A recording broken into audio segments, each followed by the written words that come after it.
A short message for grown-ups. As parents, we know how quickly family time can slip into scrolling time, everyone on their own devices after a long day.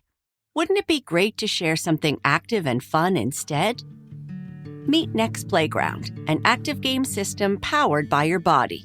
No controllers, no wearables, just natural motion-driven play. Join Bluey and Keepy Uppy, fly with How to Train Your Dragon, dance with Barbie, pop bubbles in Gabby's dollhouse, or train with Kung Fu Panda, all from your living room. And it's totally kid-safe. No ads, no in-app purchases, no mature content. Just clean, active fun to bring the family together this fall. Want to learn more? Visit nextplayground.com. That's nextplayground.com to explore active family gaming today. A short message for grown-ups. If your little one loves Bluey, here's something new that might spark hours of joyful, imaginative play. Bluey Chatmates. With just a press of the nose, these beloved characters come to life, chatting with 10 fan-favorite phrases, including some of the most iconic lines from the show. There's Bluey, Bingo, and Muffin, plus some extra fun versions like Bingo with her scooter and helmet, and Rita with her Granny-mobile glasses and grabber. Each Chatmate is 6 inches tall, just the right size for little hands, and comes with movable arms and legs for easy posing and storytelling. Whether they're recreating favorite scenes or dreaming up new ones, kids will love growing their own Bluey world, one giggle at a time. Bluey Chatmates is available at all major retailers.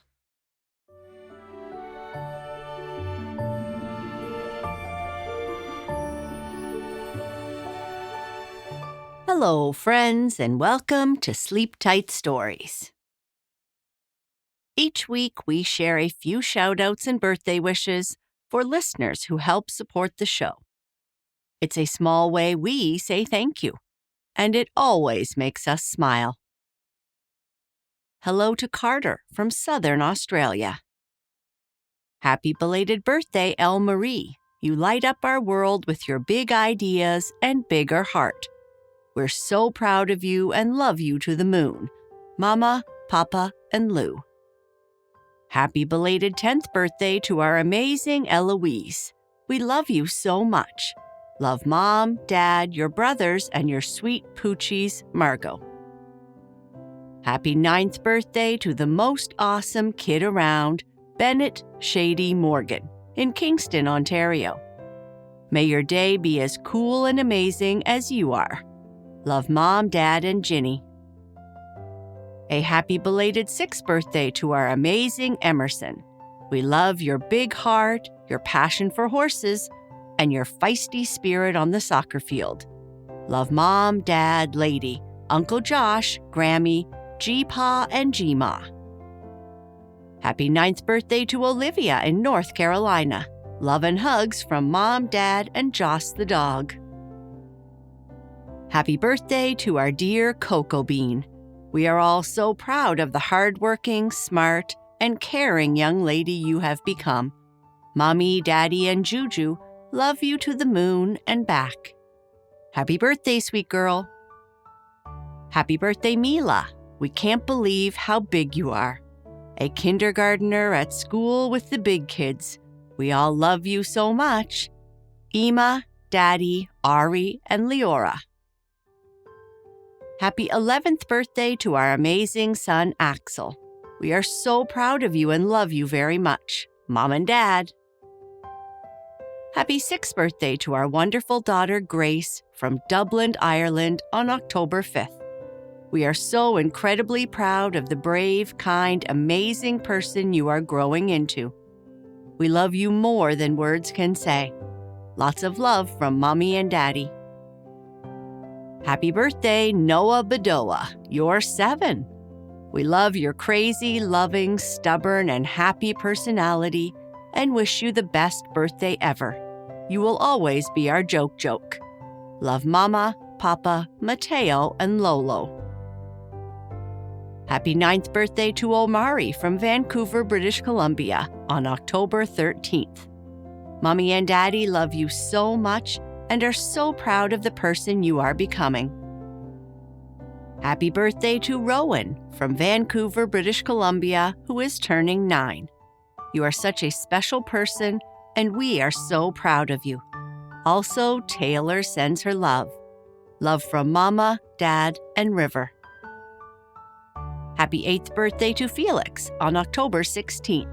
We love watching you play sports, learning the drum, and being amazing friends to all. We're so proud of the person you're growing up to be. Love Mom, Dad, and Harper. And happy birthday to our newest 9-year-old, Sarah. Mom, Dad, and James love you to Pluto and beyond. Happy birthday to you all, and thank you for supporting the show. If you'd like to support our podcast and enjoy ad-free episodes, unlock bonus stories, and so much more, you can join Sleep Tight Premium. Subscribe in just 2 taps via the link in the show notes. Now, on to our story.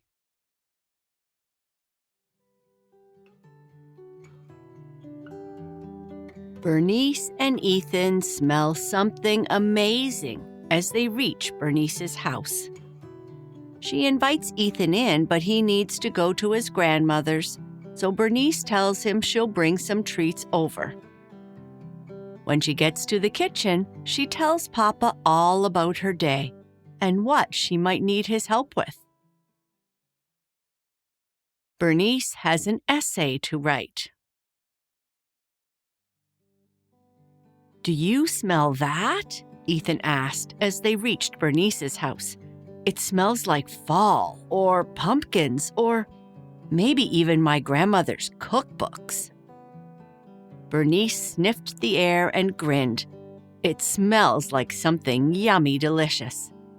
Do you want to come in and see? Maybe Papa made something super-duper yummy today, and we could share it with you." Ethan stood there for a moment, his face scrunched up in thought.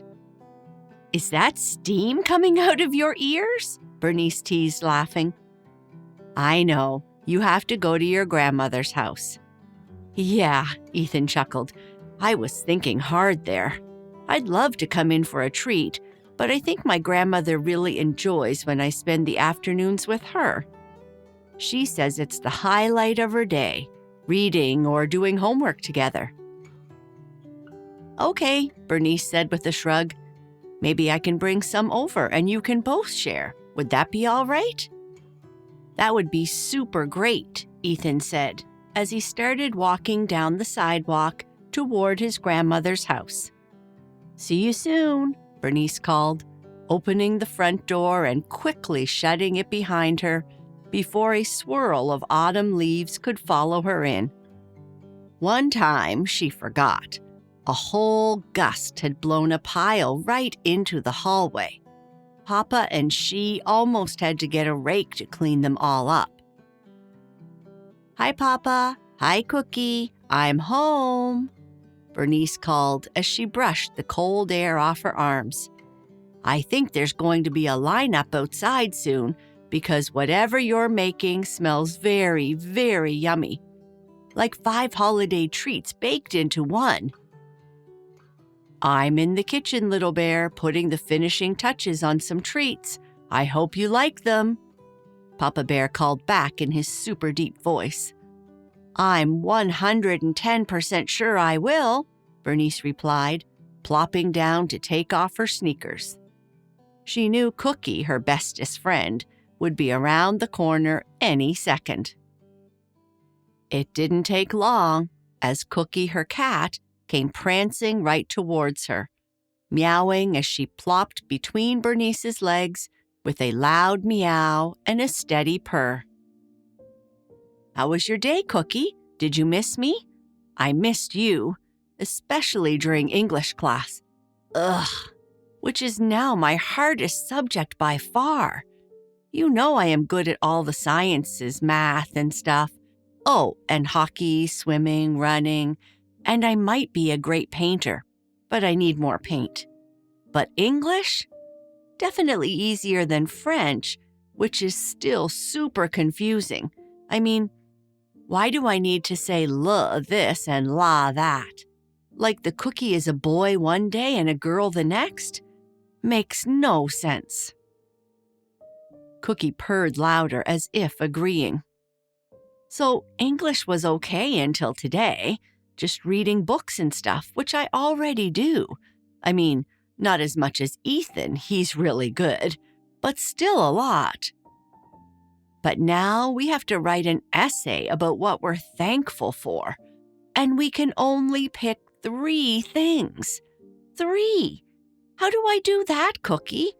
I mean, I'm thankful for you and Ethan and Bobby and Gertrude.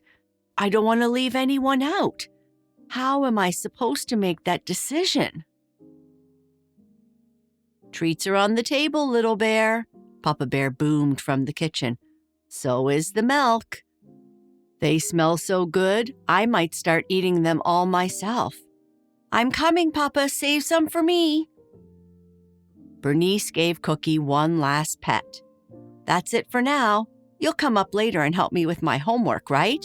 You always do. I have a delivery to make, that is, if Papa says it's okay. But then you and I can work on my English homework together. You're the best helper cat.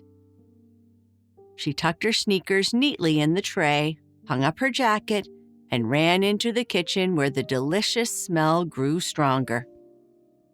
Hi, Papa. What is that smell? Ethan smelled it too. He thought it was pumpkins and fall, but I just thought it was yummy delicious. Papa Bear chuckled. It's pumpkin spice with a few extras. Some of the cookies even have pumpkin in them. Bernice washed her hands and sat down at the kitchen table, gulping her milk until she had a frothy milk stash. Ugh, I was thirsty. These cookies look amazing. This one's pumpkin-colored, and this one has frosting, 2 of my favorites already. Papa Bear took a sip of tea. They taste pretty good, too. So, tell me all about your day. Anything exciting happen?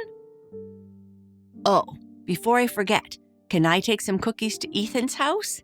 He wanted to come in, but he likes to spend time with his grandmother after school.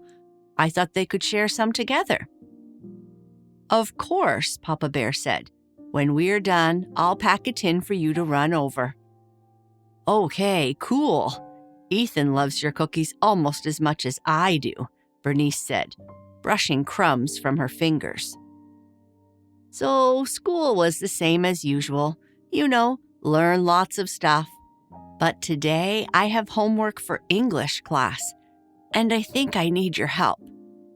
Oh, and at lunch, you'll never guess what Bobby had to eat. Papa Bear raised an eyebrow. Okay, fine, you'll never guess, so I'll just tell you.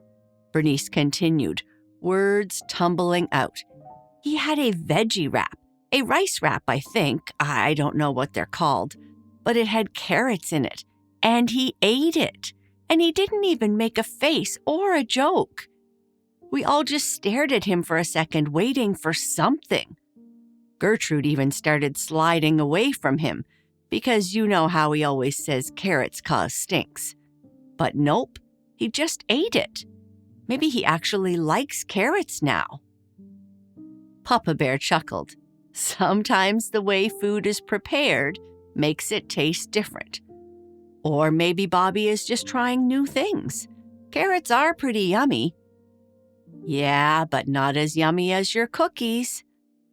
Then I had some of May's tofu today. It was good.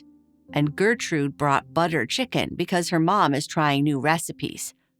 I gave her some fruit for a trade. Ethan had spaghetti, but I didn't try it. Bobby did, though.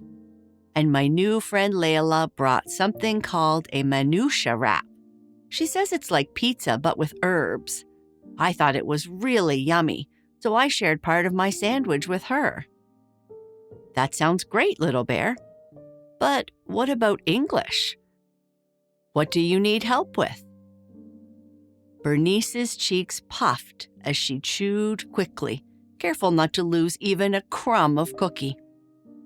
After a big gulp of milk, she said, "Okay, so we have to write an essay. That's fine, I write all the time. But it's about what we're thankful for.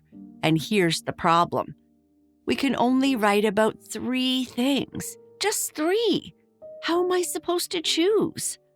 I'm thankful for cookies like these, for carrots, for Mama's salads, for lasagna, for Bobby and Gertrude and Ethan, for my cozy bed, and of course for Cookie." She sighed and flopped against her chair. "See what I mean? I don't want to leave anything out." Papa Bear smiled, finishing the last bite of his pumpkin spice cookie with a sip of tea. "I understand, little bear. We really do have so much to be thankful for. It's hard to narrow it down, but maybe there's a way. You could try grouping things together. You've done this before in school, right? Think of it as big baskets. 1 basket for food, 1 for people, 1 for cozy things. There's 3 baskets right there. Inside each basket are all the smaller pieces: cookies and carrots in food, Bobby and Gertrude in people, your bed and Cookie the cat in cozy things." Bernice nodded, nibbling another big bite. "Now, if you only get to write about 3, you can choose 1 from each basket or write about the basket itself. Either way, you're showing you're thankful for lots of things without needing to list everything. And remember, writing about 3 doesn't mean you're not thankful for the rest. It just means you're sharing examples. Like if I say I'm thankful for Mama's salads, your laughter, and our garden. It doesn't mean I'm not thankful for our hikes, too." Bernice's eyes brightened. "Yeah, you're talking about finding patterns. I studied that before in math, like when we had to figure out what comes next, red, blue, or when we skip count by 2s or 5s. At first, I thought it was just about numbers and shapes, but then I started to see patterns everywhere. Like even in how Cookie always meows at the exact same time when I get home, or how Mama makes salad almost every day. It's like life has its own patterns too, right?" "That's exactly right," Papa Bear said. "Patterns aren't just in math, they're in nature and in our lives. Think about the seasons changing, or the moon growing and shrinking. Even your bedtime routine, brushing your teeth, stretching, setting out clothes, that's a pattern too. And patterns can help us make choices." "Papa?" "Yes, little bear. Do you know what I'm thankful for right now?" "No, I don't," Papa Bear replied with a smile. "I'm thankful that I get to eat the most yummy, delicious cookies in the whole wide world with my papa." "I'm thankful for that too, little bear." He reached for a tin and began placing cookies inside. "I'll pack some up for you to take to Ethan. That way he and his grandma can share the treat too." "Thank you, Papa," Bernice said, hugging him tight before grabbing another cookie.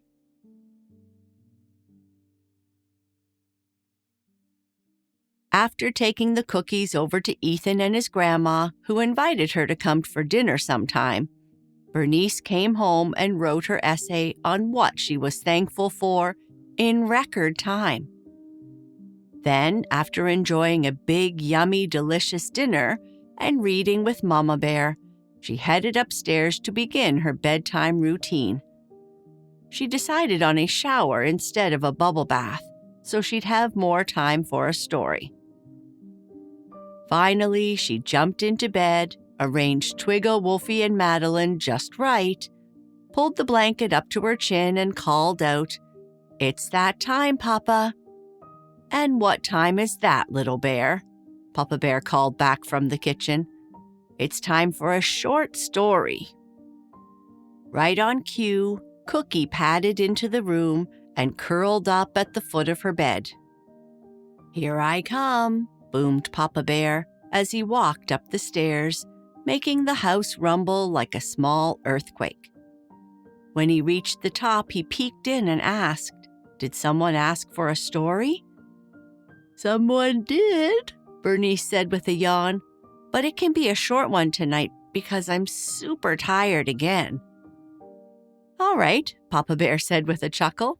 "How about a story from the mystical forest? Maybe one about a raccoon?"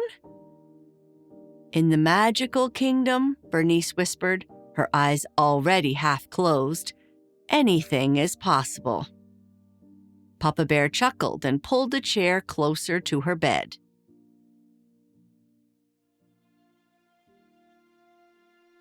Once upon a time, in a world full of magic and fun, there lived a brave little bear named Boo Boo. She lived in a large castle at the edge of a mystical forest. And in this forest, there were unicorns, fairies, gnomes, and all manner of insects, birds, and animals. It was a wonderful place. Her best friend was a young dragon called Kai Kai, and they liked to play as much as they could. The kingdom they lived in was full of people who lived in the meadows, who lived in the hills, and those that lived in the forest, and they all lived in harmony. In this same mystical forest, not far from Boo Boo's castle, lived a family of raccoons. But these weren't ordinary raccoons like we know them. Where regular raccoons had black and white stripes, the mystical forest raccoons had purple and pink ones. They like to stand out, you see.